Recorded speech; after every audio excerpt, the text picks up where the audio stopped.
Hello and welcome back. This is Thomas. Today we're going to take a look at how Bitcoin dropped below 40,000, which was a very strong resistance level at the macro level, meaning that it's been a support or resistance level for a long time in the bigger picture. If you like this video, give it a thumbs up. If you dislike the video, double click on the thumb up. Make sure to click on the notification bell for future notifications of upcoming videos that you can understand. Let's dive in. Here we have the perpetual futures chart, and this is from Binance. This right here is the perpetual futures price. Right here, this line right here, second row, we have the perpetual futures aggregated predicted funding rate.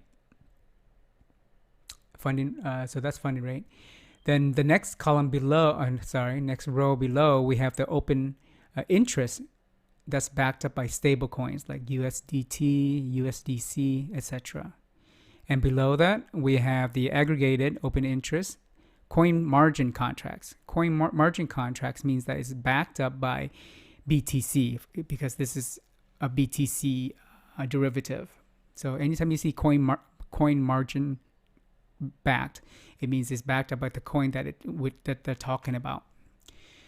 So let's take a look what happened first. So here we have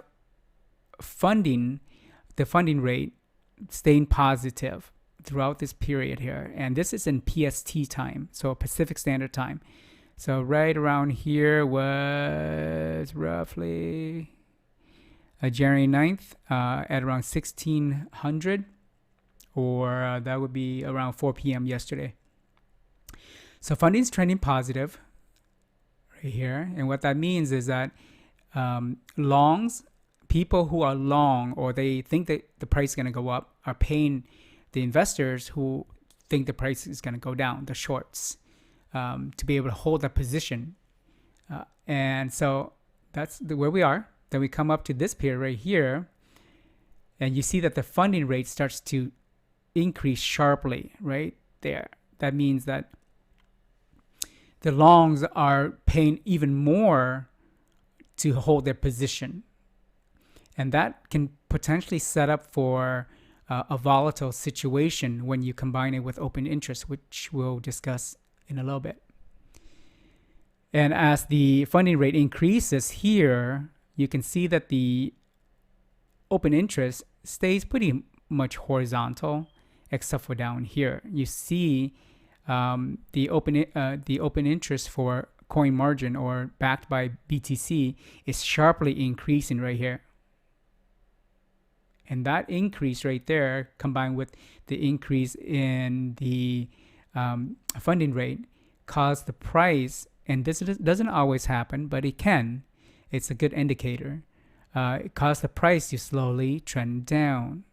And it kept trending down until we get to, let's go to number 5. Where's number 5 here? Number 5 right here. Oh yeah. So open interest for Bitcoin-backed contracts is increasing. Then you have an increase also on the open interest backed by stable coins. So you have two different types of open interest that are increasing right here. That's building up to a crescendo of funding rate also peaking up here. So you have this thing peak. You have funding rate peaking up here. You have open interest backed by stable coins peaking here, and open interest from coin margin contracts peaking here. Guess what? That's a very volatile situation. So that's exactly what happened. So you have the whales, they decide to sell off BTC on the spot market. So when they sell a bunch of BTCs in the spot market, there's more supply in the market, and more supply than demand, the price will go down. And so you can see that significantly dropped the price all the way down. And you can see the open interest contracts that were open, they got closed out, and those open interests got dropped down. here's a sharp decline here, almost below where it started, way down there. So the longs got liquidated. Those people who bet that the price would go up, well, all those people, all their money went to the whales because they were shorted. Price dropped, their positions got liquidated. And what happened afterwards? Let's take a look.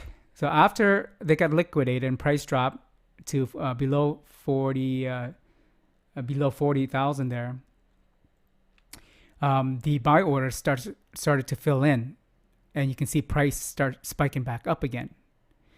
And open interest funding stayed positive except for right here, but it's a little blip here. But it's pretty much stayed positive even though it's trending down. And here you can see open interest starts going back up again. This is for stable coins, but here it drops and then went back up. So here it's back to where, like above where it was, like it's literally back to where it was here. Be right before this point. So, and this happens. It's a cycle. It just keeps happening and happening. And the people who are using leverage in future contracts, they just don't learn, and it just keeps repeating. So that's what happened today, as a view from the perpetual futures chart. Hope you like it. Remember, subscribe.